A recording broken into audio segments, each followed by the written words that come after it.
Book 3, Part 1, From the Republic, by Plato. This recording is in the public domain. Read by Bob Neufeld. Such, then, I said, are our principles of theology. Some tales are to be told, and others are not to be told to our disciples from their youth upwards, if we mean them to honor the gods and their parents, and to value friendship with one another. Yes, and I think that our principles are right, he said. But if they are to be courageous, must they not learn other lessons besides these, and lessons of such a kind as will take away the fear of death? Can any man be courageous who has the fear of death in him? Certainly not, he said. And can he be fearless of death, or will he choose death in battle rather than defeat and slavery, who believes the world below to be real and terrible? Impossible. Then we must assume a control over the narrators of this class of tales as well as over the others, and beg them not simply to revile, but rather to commend the world below, intimating to them that their descriptions are untrue, and will do harm to our future warriors. That will be our duty, he said. Then, I said, we shall have to obliterate many obnoxious passages, beginning with the verses, I would rather be a serf on the land of a poor and portionless man than rule over the dead who have come to naught. We must also expunge the verse, which tells us how Pluto feared, lest the mansions grim and squalid, which the gods abhor, should be seen both of mortals and immortals. And again, O heavens, verily in the house of Hades there is soul and ghostly form, but no mind at all. Again of Tiresias, to him even after death did Persephone grant mind, that he alone should be wise, but the other souls are flitting shades. Again, the soul flying from the limbs had gone to Hades, lamenting her fate, leaving manhood and youth. Again, and the soul, with shrilling cry, passed like smoke beneath the earth. And, as bats in hollow of mystic cavern, whenever any of them has dropped out of the string and falls from the rock, fly shrilling and cling to one another, so did they with shrilling cry hold together as they moved. And we must beg Homer and the other poets not to be angry if we strike out these and similar passages, not because they are unpoetical or unattractive to the popular ear, but because the greater the poetical charm of them, the less are they meet for the ears of boys and men who are meant to be free, and who should fear slavery more than death. Undoubtedly. Also we shall have to reject all the terrible and appalling names which describe the world below, Cocytus and Styx, ghost under the earth, and sapless shades, and any similar words of which the very mention causes a shudder to pass through the inmost soul of him who hears them. I do not say that these horrible stories may not have a use of some kind, but there is a danger that the nerves of our guardians may be rendered too excitable and effeminate by them. There is a real danger, he said. Then we must have no more of them. True. Another and a nobler strain must be composed and sung by us. Clearly. And shall we proceed to get rid of the weepings and wailings of famous men? They will go with the rest. But shall we be right in getting rid of them? Reflect. Our principle is that the good man will not consider death terrible to any other good man who is his comrade. Yes, that is our principle. And therefore he will not sorrow for his departed friend as though he had suffered anything terrible. He will not. Such an one, as we further maintain, is sufficient for himself and his own happiness, and therefore is least in need of other men. True, he said. And for this reason the loss of a son or brother, or the deprivation of fortune, is to him of all men least terrible. Assuredly. And therefore he will be least likely to lament, and will bear with the greatest equanimity any misfortune of this sort which may befall him. Yes, he will feel such a misfortune far less than another. Then we shall be right in getting rid of the lamentations of famous men, and making them over to women, and not even to women who are good for anything, or to men of a baser sort, that those who are being educated by us to be the defenders of their country may scorn to do the like. That will be very right. Then we will once more entreat Homer and the other poets to depict Achilles, who is the son of a goddess, first lying on his side, then on his back, and then on his face, then starting up and sailing in a frenzy along the shores of the barren sea, now taking the sooty ashes in both his hands and pouring them over his head, or weeping and wailing in the various modes which Homer has delineated. Nor should he describe Priam, the kinsman of the gods, as praying and beseeching, rolling in the dirt, calling each man loudly by his name. Still more earnestly will we beg of him, at all events, not to introduce the gods lamenting and saying, "Alas, my misery! Alas, that I bore the bravest to my sorrow!" But he must introduce the gods, at any rate let him dare not so completely to misrepresent the greatest of the gods, as to make him say, "O heavens! With my eyes verily I behold a dear friend of mine chased round and round the city, and my heart is sorrowful." Or again, "Woe is me that I am fated to have Sarpedon, dearest of men to me, subdued at the hands of Patroclus and the son of Menoetius. For if, my sweet Adeimantus, our youth seriously listen to such unworthy representations of the gods, instead of laughing at them as they ought, hardly will any of them deem that he himself, being but a man, can be dishonoured by similar actions. Neither will he rebuke any inclination which may arise in his mind to say and do the like. And instead of having any shame or self-control, he will be always whining and lamenting on slight occasions."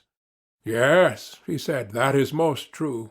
"Yes," I replied, "but that surely is what ought not to be, as the argument has just proved to us, and by that proof we must abide until it is disproved by a better. It ought not to be.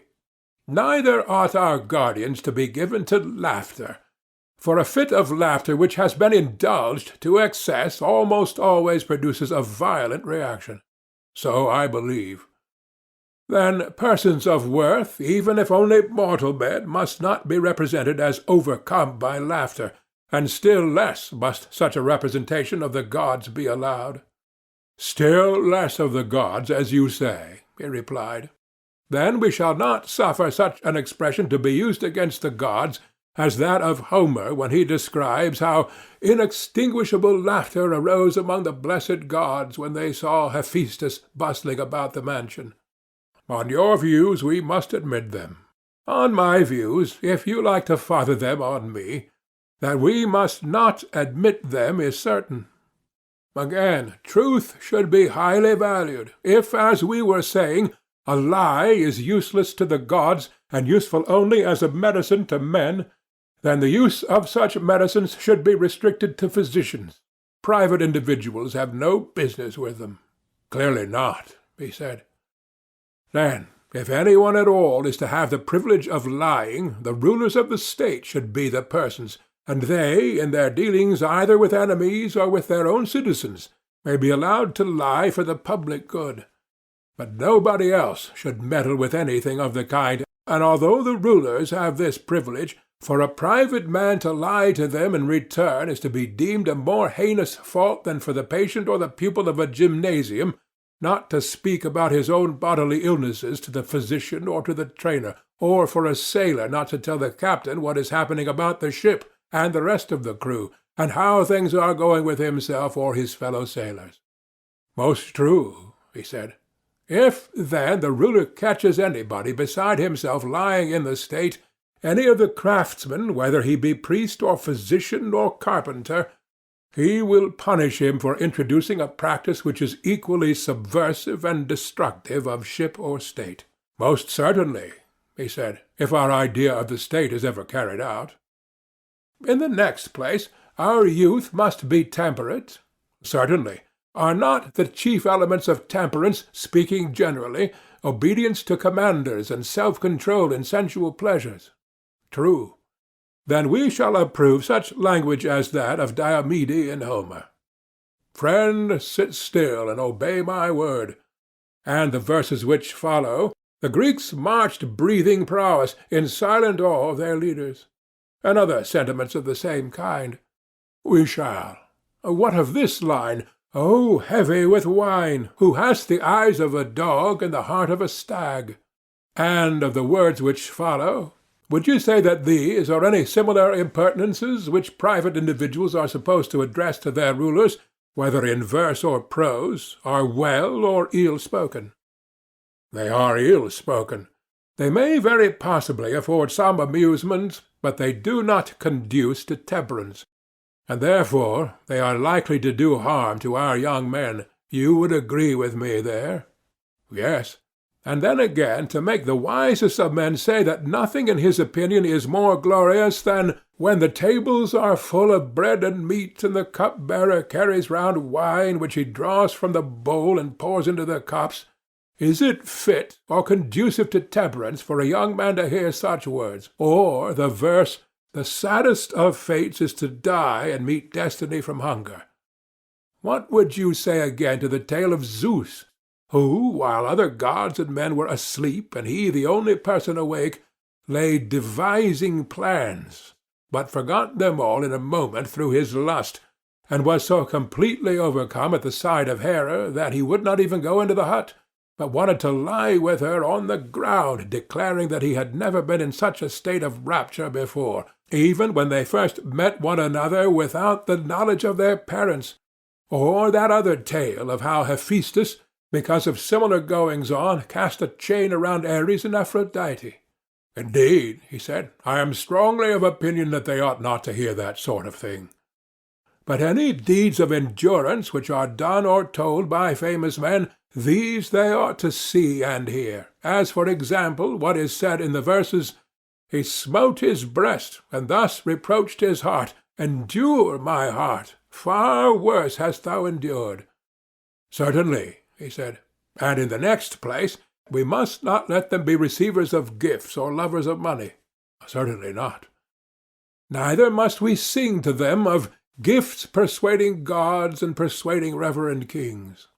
Neither is Phoenix, the tutor of Achilles, to be approved or deemed to have given his pupil good counsel when he told him he should take the gifts of the Greeks and assist them, but that without a gift he should not lay aside his anger. Neither will we believe or acknowledge Achilles himself to have been such a lover of money that he took Agamemnon's gifts, or that when he had received payment he restored the dead body of Hector, but that without payment he was unwilling to do so. Undoubtedly, he said, these are not sentiments which can be approved. Loving Homer as I do, I hardly like to say that in attributing these feelings to Achilles, or in believing that they are truly attributed to him, he is guilty of downright impiety. As little can I believe the narrative of his insolence to Apollo, where he says, "Thou hast wronged me, O Far Darter, most abominable of deities. Verily I would be even with thee, if I only had the power." Or his insubordination to the river god, on whose divinity he is ready to lay hands, or his offering to the dead Patroclus of his own hair, which had been previously dedicated to the river god Spercheius, and that he actually performed this vow, or that he dragged Hector round the tomb of Patroclus, and slaughtered the captives at the pyre. Of all this I cannot believe that he was guilty, any more than I can allow our citizens to believe that he, the wise Chiron's pupil, the son of a goddess and Peleus, who was the gentlest of men and third in descent from Zeus, was so disordered in his wits as to be at one time the slave of two seemingly inconsistent passions, meanness not untainted by avarice, combined with overweening contempt of gods and men. You are quite right, he replied. And let us equally refuse to believe, or allow to be repeated, the tale of Theseus, son of Poseidon, or of Pirithous, son of Zeus, going forth as they did to perpetuate a horrid rape, or of any other hero or son of a god daring to do such impious and dreadful things as they falsely ascribe to them in our day. And let us further compel the poets to declare either that these acts were not done by them, or that they were not the sons of gods. Both in the same breath they shall not be permitted to affirm. We will not have them trying to persuade our youth that the gods are the authors of evil, and that heroes are no better than men, sentiments which, as we were saying, are neither pious nor true, for we have already proved that evil cannot come from the gods, or surely not. And further, they are likely to have a bad effect on those who hear them, for everybody will begin to excuse his own vices when he is convinced that similar wickednesses are always being perpetrated by the kindred of the gods, the relatives of Zeus, whose ancestral altar, the altar of Zeus, is aloft in air on the peak of Ida, and who have the blood of deities yet flowing in their veins. And therefore let us put an end to such tales, lest they engender laxity of morals among the young. By all means, he replied. But now that we are determining what classes of subjects are or are not to be spoken of, let us see whether any have been omitted by us. The manner in which gods and demigods and heroes and the world below should be treated has been already laid down. Very true. And what shall we say about men? That is clearly the remaining portion of our subject. Clearly so. But we are not in a condition to answer this question at present, my friend. Why not?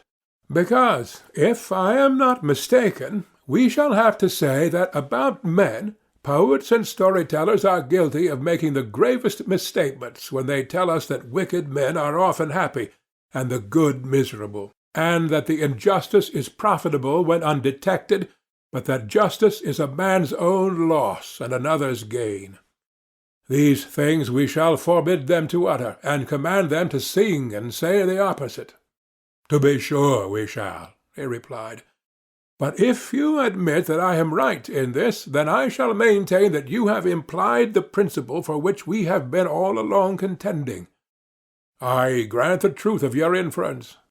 That such things are or are not to be said about men is a question which we cannot determine until we have discovered what justice is, and how naturally advantageous to the possessor, whether he seem to be just or not. Most true, he said. Enough of the subjects of poetry. Let us now speak of the style, and when this has been considered, both matter and manner will have been completely treated. I do not understand what you mean, said Adeimantus. Then I must make you understand, and perhaps I may be more intelligible if I put the matter in this way. You are aware, I suppose, that all mythology and poetry is a narration of events, either past, present, or to come? Certainly, he replied. And narration may be either simple narration or imitation, or a union of the two. That again, he said, I do not quite understand. I fear that I must be a ridiculous teacher, when I have so much difficulty in making myself apprehended. Like a bad speaker, therefore, I will not take the whole of the subject, but will break a piece off in illustration of my meaning. You know the first lines of the Iliad, in which the poet says that Chryses prayed Agamemnon to release his daughter, and that Agamemnon flew into a passion with him, whereupon Chryses, failing of his object, invoked the anger of the god against the Achaeans. Now, as far as these lines, and he prayed all the Greeks, but especially the two sons of Atreus, the chiefs of the people, the poet is speaking in his own person. He never leads us to suppose that he is any one else. But in what follows he takes the person of Chryses, and then he does all that he can to make us believe that the speaker is not Homer, but the aged priest himself. And in this double form he has cast the entire narrative of the events which occurred at Troy and in Ithaca and throughout the Odyssey. Which occurred at Troy and in Ithaca and throughout the Odyssey. Yes, and a narrative it remains, both in the speeches which the poet recites from time to time and in the intermediate passages. Quite true. But when the poet speaks in the person of another, may we not say that he assimilates his style to that of a person who, as he informs you, is going to speak? Certainly. And this assimilation of himself to another, either by the use of voice or gesture, is the imitation of the person whose character he assumes? Of course. Then in this case The narrative of the poet may be said to proceed by way of imitation? Very true. Or, if the poet everywhere appears and never conceals himself, then again the imitation is dropped, and his poetry becomes simple narration. However, in order that I may make my meaning quite clear, and that you may no more say, "I don't understand," I will show how the change might be effected. If Homer had said, "The priest came, having his daughter's ransom in his hands, supplicating the Achaeans and above all the kings," and then if, instead of speaking in the person of Chryses, he had continued in his own person, the words would have been not imitation, but simple narration. The passage would have run as follows. I am no poet, and therefore I drop the metre.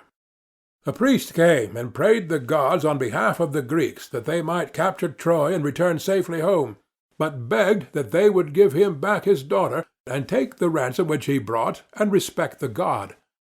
Thus he spoke, and the other Greeks revered the priest, and assented. But Agamemnon was wroth, and bade him depart and not come again, lest the staff and chaplets of the god should be of no avail to him. The daughter of Chryses should not be released, he said. She should grow old with him in Argos. And then he told him to go away, and not to provoke him, if he intended to get home unscathed. And the old man went away in fear and silence, and when he had left the camp, he called upon Apollo by his many names, reminding him of everything which he had done pleasing to him, whether in building his temples or in offering sacrifice, and praying that his good deeds might be returned to him, and that the Achaeans might expiate his tears by the arrows of the god, and so on. In this way the whole becomes simple narrative. I understand, he said. Or you may suppose the opposite case, that the intermediate passages are omitted and the dialogue only left. That also, he said, I understand. You mean, for example, as in tragedy. You have conceived my meaning perfectly. And if I mistake not, what you failed to apprehend before is now made clear to you, that poetry and mythology are, in some cases, wholly imitative. Instances of this are supplied by tragedy and comedy. There is likewise the opposite style, in which the poet is the only speaker. Of this the dithyramb affords the best example. And the combination of both is found in epic, and in several other styles of poetry. Do I take you with me? Yes, he said. I see now what you meant. I will ask you to remember also what I began by saying, that we had done with the subject, and might proceed to the style. Yes, I remember. In saying this, I intended to imply that we must come to an understanding about the mimetic art, whether the poets in narrating their stories are to be allowed by us to imitate, and if so, whether in whole or in part, and if the latter, in what parts, or should all imitation be prohibited? You mean, I suspect, to ask whether tragedy and comedy shall be admitted into our state. Yes, I said, but there may be more than this in question. I really do not know as yet. But whither the argument may blow, thither we go. And go we will, he said. Then, Adeimantus, let me ask you whether our guardians ought to be imitators, or rather, has not this question been decided by the rule already laid down that one man can only do one thing well, and not many, and that if he attempt many, he will altogether fail of gaining much reputation in any? Certainly. And this is equally true of imitation. No man can imitate many things as well as he would imitate a single one. He cannot. Then the same person would hardly be able to play a serious part in life, and at the same time to be an imitator and imitate many other parts as well. For even when two species of imitation are nearly allied, the same person cannot succeed in both, as, for example, the writers of tragedy and comedy. Did you not just now call them imitations? Yes, I did, and you were right in thinking that the same persons cannot succeed in both, any more than they can be rhapsodists and actors at once. True. Neither are comic and tragic actors the same, yet all these things are but imitations. They are so. And human nature, Adeimantus, appears to have been coined into yet smaller pieces, and to be as incapable of imitating many things well, as of performing well the actions of which the imitations are copies. Quite true, he replied. If, then, we adhere to our original notion, and bear in mind that our guardians, setting aside every other business, are to dedicate themselves wholly to the maintenance of freedom in the state, making this their craft, and engaging in no work which does not bear on this end, they ought not to practise or imitate anything else. If they imitate at all, they should imitate from youth upward only those characters which are suitable to their profession, the courageous, temperate, holy, free, and the like. But they should not depict or be skilful at imitating any kind of illiberality or baseness, lest from imitation they should come to be what they imitate. Did you never observe how imitations, beginning in early youth and continuing far into life, at length grow into habits and become a second nature, affecting body, voice, and mind? Yes, certainly, he said. Then, I said, we will not allow those for whom we profess a care, and of whom we say that they ought to be good men, to imitate a woman, whether young or old, quarrelling with her husband, or striving and vaunting against the gods in conceit of her happiness, or when she is in affliction, or sorrow, or weeping, and certainly not one who is in sickness, love, or labor. Very right, he said. Neither must they represent slaves, male or female, performing the offices of slaves. They must not, and surely not bad men, whether cowards or any others, who do the reverse of what we have just been prescribing, who scold or mock or revile one another in drink or out of drink, or who in any other manner sin against themselves and their neighbors in word or deed, as the manner of such is. Neither should they be trained to imitate the action or speech of men or women who are mad or bad, for madness, like vice, is to be known, but not to be practised or imitated. Very true, he replied. Neither may they imitate smiths or other artificers, or oarsmen, or boatswains, or the like. How can they, he said, when they are not allowed to apply their minds to the callings of any of these? Nor may they imitate the neighing of horses, the bellowing of bulls, the murmur of rivers and roll of the ocean, thunder, and all that sort of thing. Nay, he said, if madness be forbidden, neither may they copy the behavior of madmen. You mean, I said, if I understand you aright, that there is one sort of narrative style which may be employed by a truly good man when he has anything to say, and that another sort will be used by a man of an opposite character and education. And which are these two sorts? He asked. Suppose, I answered, that a just and good man in the course of a narration comes on some saying or action of another good man. I should imagine that he will like to personate him, and will not be ashamed of this sort of imitation. He will be most ready to play the part of a good man when he is acting firmly and wisely, in a less degree when he is overtaken by illness, or love, or drink, or has met with any other disaster. But when he comes to a character which is unworthy of him, he will not make a study of that. He will disdain such a person, and will assume his likeness, if at all, for a moment, only when he is performing some good action. At other times he will be ashamed to play a part which he has never practised, nor will he like to fashion and frame himself after the baser models. He feels the employment of such an art, unless in jest, to be beneath him, and his mind revolts at it. So I should expect, he replied. Then he will adopt a mode of narration such as we have illustrated out of Homer. That is to say, his style will be both imitative and narrative, but there will be very little of the former, and a great deal of the latter. Do you agree? Certainly, he said. That is the model which such a speaker must necessarily take. But there is another sort of character who will narrate anything, and the worse he is, the more unscrupulous he will be.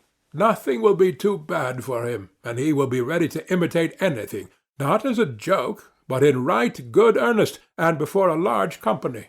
As I was just now saying, He will attempt to represent the roll of thunder, the noise of wind and hail, or the creaking of wheels and pulleys, and the various sounds of flutes, pipes, trumpets, and all sorts of instruments. He will bark like a dog, bleat like a sheep, or crow like a cock. His entire art will consist in imitation of voice and gesture, and there will be very little narration. That, he said, will be his mode of speaking. These, then, are the two kinds of style? Yes. And you would agree with me in saying that one of them is simple and has but slight changes, and if the harmony and rhythm are also chosen for their simplicity, the result is that the speaker, if he speaks correctly, is always pretty much the same in style, and he will keep within the limits of a single harmony, for the changes are not great, and in like manner he will make use of nearly the same rhythm. That is quite true, he said. Whereas the other requires all sorts of harmonies and all sorts of rhythms, if the music and the style are to correspond, because the style has all sorts of changes. That is also perfectly true, he replied. And do not the two styles, or the mixture of the two, comprehend all poetry and every form of expression in words? No one can say anything except in one or other of them, or in both together. They include all, he said. And shall we receive into our state all the three styles, or one only of the two unmixed styles, or would you include the mixed? I should prefer only to admit the pure imitator of virtue. Yes, I said, Adeimantus, but the mixed style is also very charming, and indeed the pantomimic, which is the opposite of the one chosen by you, is the most popular style with children and their attendants, and with the world in general. I do not deny it.